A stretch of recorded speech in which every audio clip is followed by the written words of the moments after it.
je vais vous lire un extrait du livre Un petit pois pour 6 de la collection des histoires des gens quelque chose, écrit par Jean-Philippe Argouvignaud et édité par Gallimard Jeunesse. C'est l'histoire d'une famille de 6 frères, Jean A, Jean B, Jean C, Jean D, Jean E, Jean F et leurs parents. Ce livre est composé de plusieurs anecdotes qui racontent les aventures de cette famille. Et le passage que j'ai choisi de vous lire se situe le jour de la fête des mères, et cette année, les garçons ont décidé que leur maman ne ferait rien de la journée. Arrive le moment de faire le biberon de leur petit frère Jean F. Eh bien, il a dit en nous rejoignant à la cuisine pendant que maman prenait tranquillement le café au salon. Ce n'est pas très compliqué. Inutile de déranger votre mère pour ça. Chérie, où ranges-tu le lait en poudre? Dans le placard au-dessus de l'évier, a crié maman. Bien, procédons avec méthode. Il suffit de lire les proportions sur le paquet. Voyons, 20 centilitres, cela doit faire... Chérie, combien faut-il ajouter d'eau? Jusqu'à la marque supérieure, a crié maman. La marque supérieure? A répété papa en retournant la casserole dans tous les sens. Quelle marque supérieure? Sur le biberon, a expliqué Jean A. Tu mélanges directement le lait en poudre dedans. Papa l'a regardé en levant un sourcil.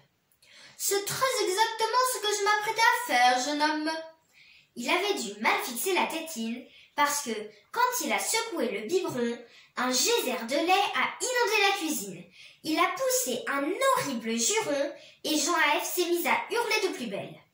Si je tenais ce satané fabricant de tétines, je lui ferais passer le goût du lait en poudre, moi. Vous ne voulez vraiment pas que je vous aide? A demandé maman depuis le salon.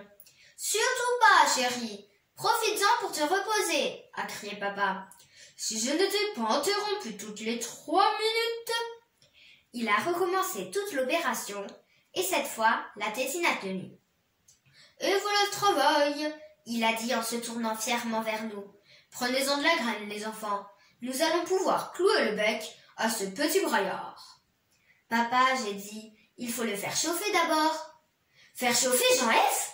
A répété papa sans comprendre. Non, le biberon. Naturellement, a dit papa qui commençait à perdre son calme légendaire. Est-ce que mes propres enfants me prennent pour un demeuré? Visiblement, il ne savait pas du tout comment procéder. Oh bain-marie, chérie, a crié maman qui avait pris le bébé Jean F sur ses genoux pour le faire patienter. Au bain-marie, bien sûr, a répété papa qui semblait entendre ce mot pour la première fois de sa vie. Ça veut dire dans une casserole d'eau chaude, a soufflé Jean A. Papa l'a fusillé du regard. Tu oublies, mon garçon, que tu parles à un médecin expérimenté. Sache que le lait premier âge, pour être digeste, doit être servi à une température optimale comprise entre... 3 minutes à feu doux, a crié maman depuis le salon. C'est ce que j'allais dire, chérie, a confirmé papa. Quand le biberon a été enfin chaud, papa nous a adressé un clin d'œil complice.